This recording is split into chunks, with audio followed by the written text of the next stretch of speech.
Fala galera, retornando aqui aos nossos conteúdos, daremos continuidade aqui agora aos princípios. Reparamos aí no princípio da lesividade, certo? O princípio da omissividade. E agora falaremos um pouquinho do princípio da proporcionalidade, da adequação social, do ne bis idem,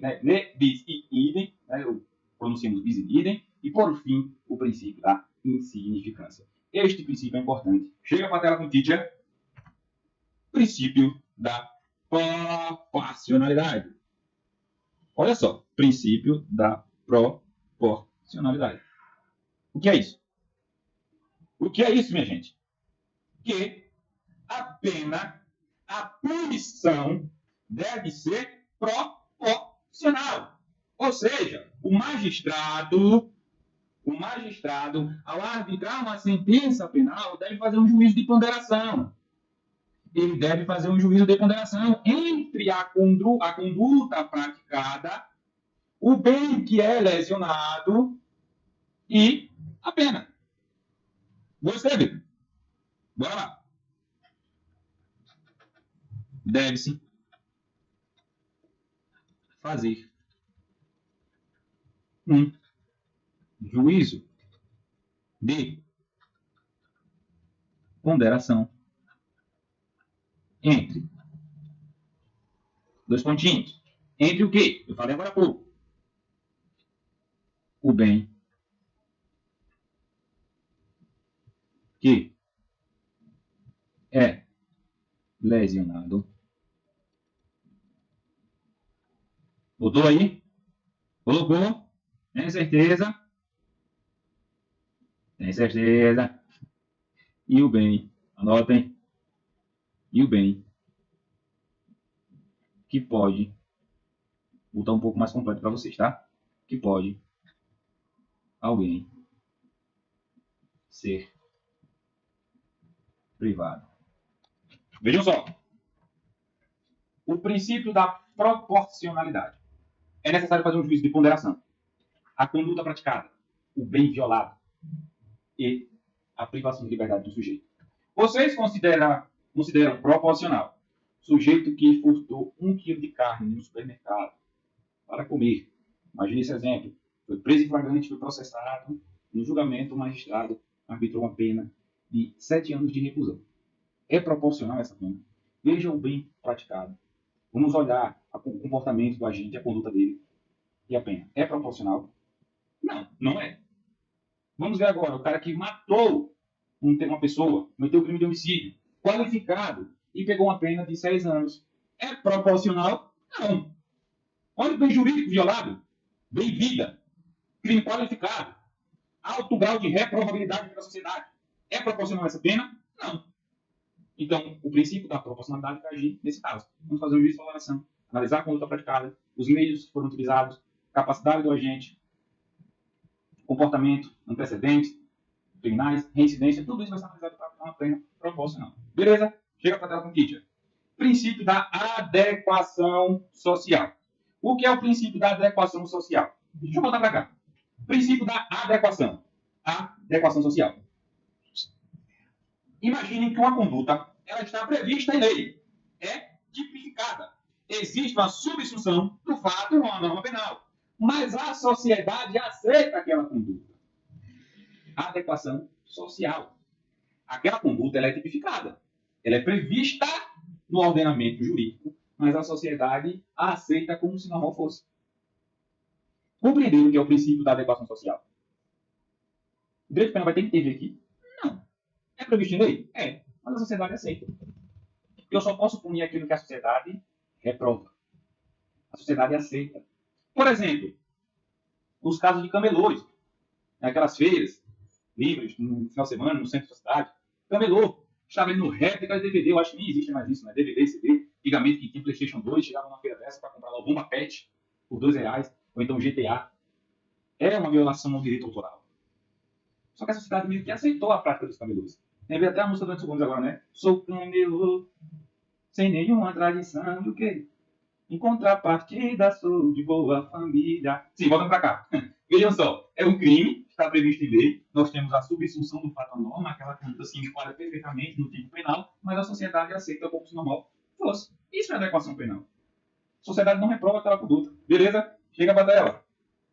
Princípio do ne bis idem. Ou bis in idem. Bis in idem. O que é isso? Ninguém pode ser punido duas vezes pelo mesmo fato. Ninguém, vou anotar, tá? Ninguém pode ser punido duas vezes pelo mesmo fato. Ninguém pode ser punido duas vezes pelo mesmo fato.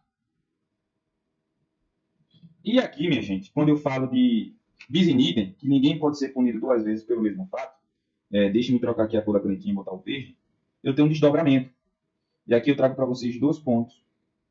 Eu tenho um desdobramento de que, em matéria penal, e em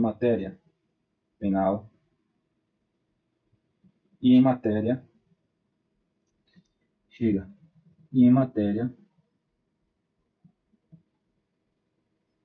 processual. Eita, que ficou uma desgraça agora que eu prestei atenção. Deixa eu apagar aqui e escrever de novo para vocês, tá bom?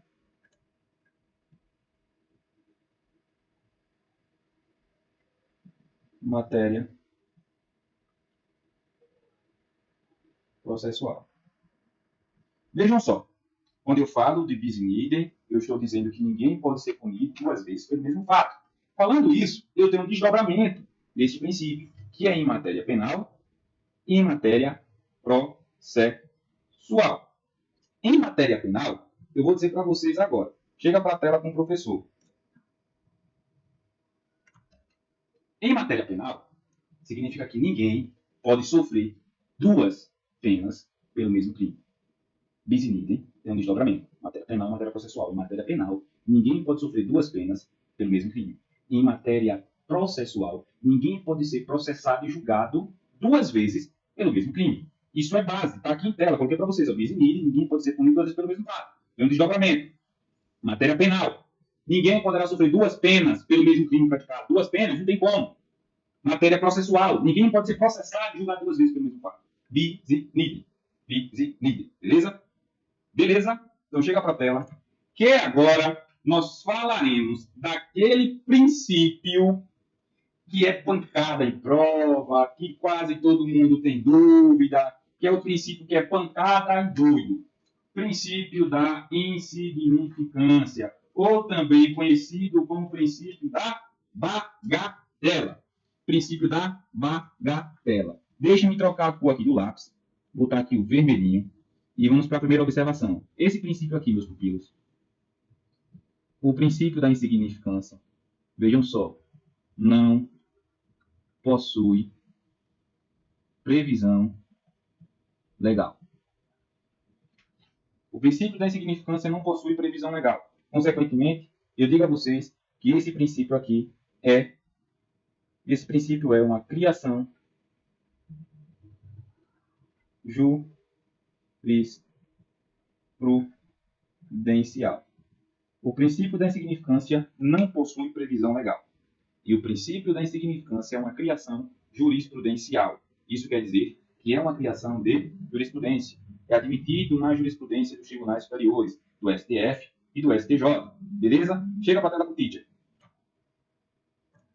Meus guerreiros e guerreiras, o princípio da insignificância, ele traz a ideia de que aquela conduta praticada por um sujeito, por um agente, ela é insignificante.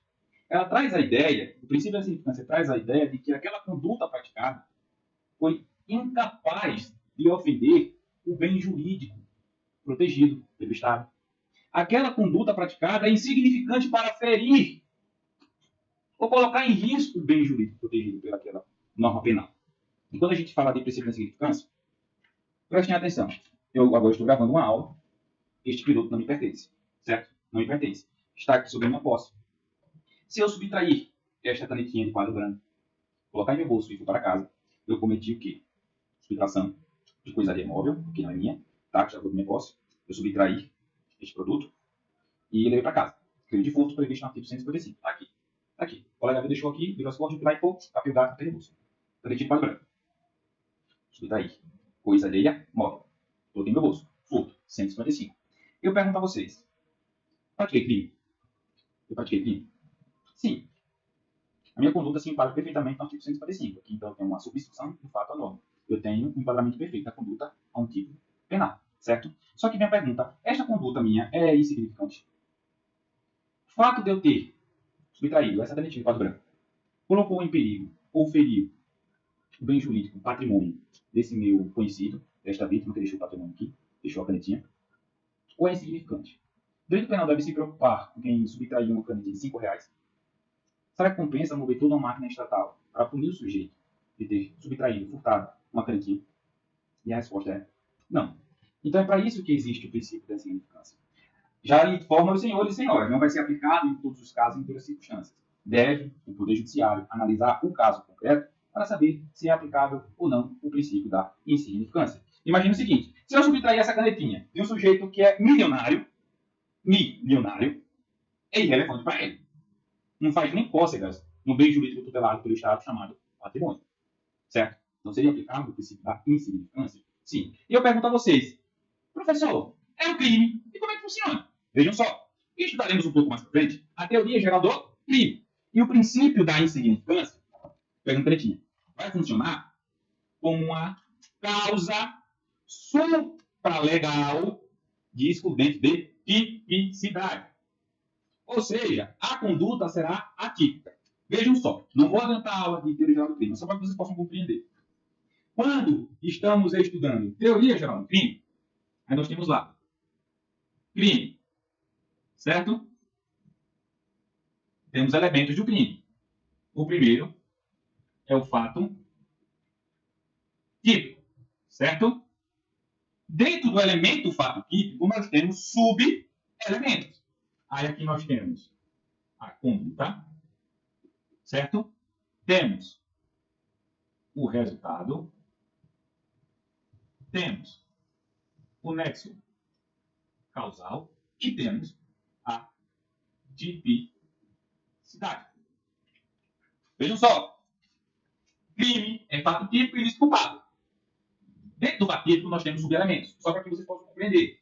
Temos subelementos, conduta, resultado, nexo causal, tipicidade. Neste exemplo que eu dei, qual foi a minha conduta? Subtrair uma canetinha de quadro branco.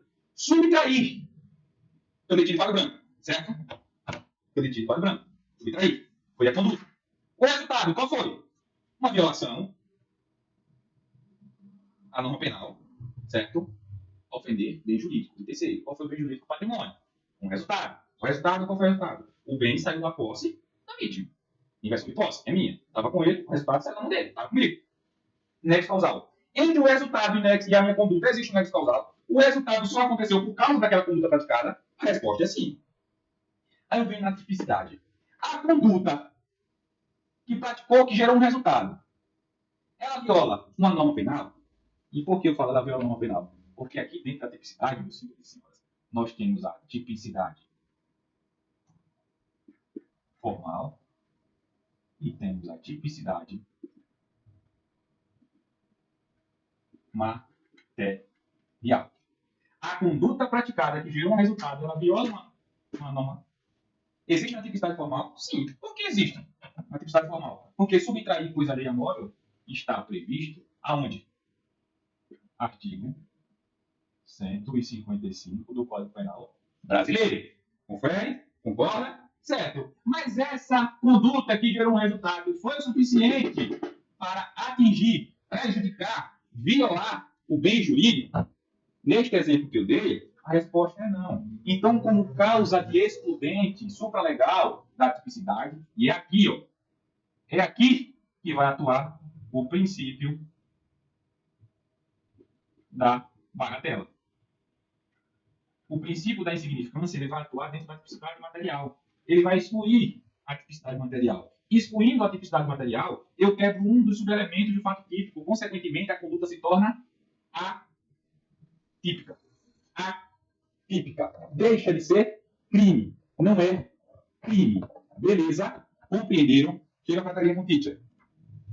Meus pupilos, eu falei para vocês, expliquei bonitinho, princípio da significância. Não possui previsão legal. É uma criação jurisprudencial. Eu falei para vocês que tem como ideia, traz como ideia, de que não haverá um crime quando aquela conduta praticada pelo agente ela se torna insignificante. Ou seja, aquela conduta não é capaz de ofender ou de colocar em perigo o bem jurídico tutelado pelo Estado, ou seja, pela norma penal que seja patrimônio, certo? Eu expliquei para vocês bonitinho um pouquinho da teoria geral do crime aqui, a parte do fatídico. Expliquei que o princípio da insignificância ou bagatela ele vai atuar como causa supralegal de excludente da tipicidade, ou seja, vai excluir a tipicidade material, certo? Só que eu pergunto a vocês, vai ser aplicado a tortas e a direitas? E a resposta é não. O princípio da insignificância, meu povo e minha pova, ele possui requisitos. E eu vou apagar tudo aqui do slide, tá? Agora desse slide, não tome um susto. E vamos falar agora dos requisitos do princípio da insignificância. Beleza? Vamos falar dos requisitos do princípio da insignificância. Prestem atenção. Requisitos.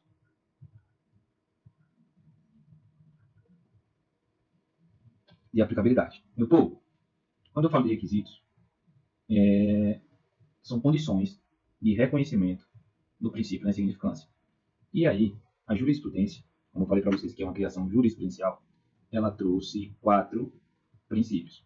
O primeiro dele foi a mínima, certo? Mínima ofensividade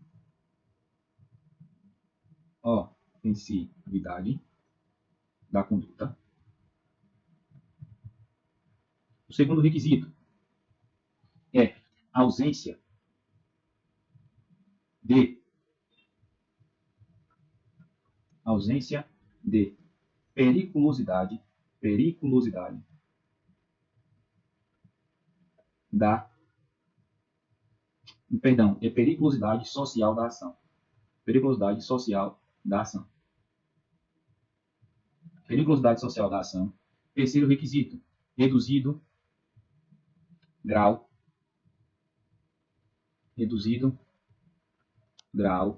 certo?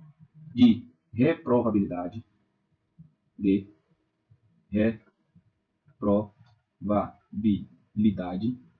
da conduta ou do comportamento, fica mais bonitinho. Reduzido grau de reprovabilidade do comportamento. E, por fim, e último, é a inexpressividade e lesão jurídica.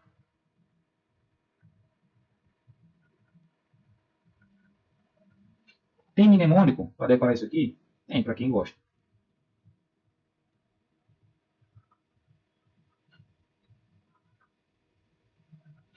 Requisitos do princípio da insignificância.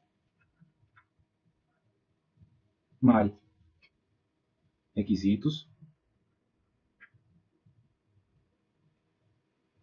do princípio da insignificância. Mari.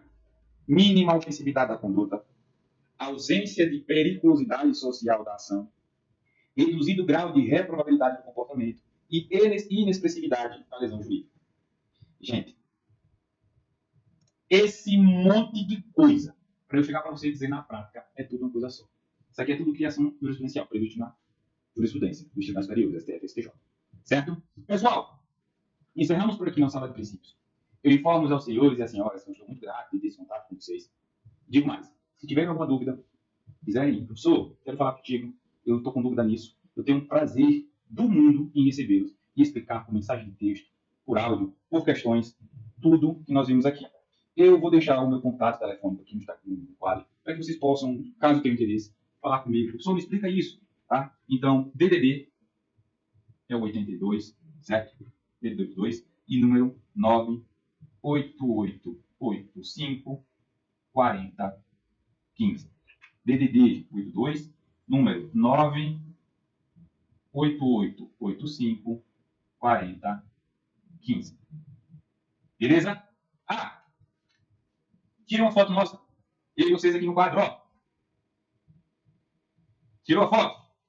Então faz o seguinte, se quiserem, óbvio, me marca lá no Instagram, tudo minúsculo, tá? Alan Dantas.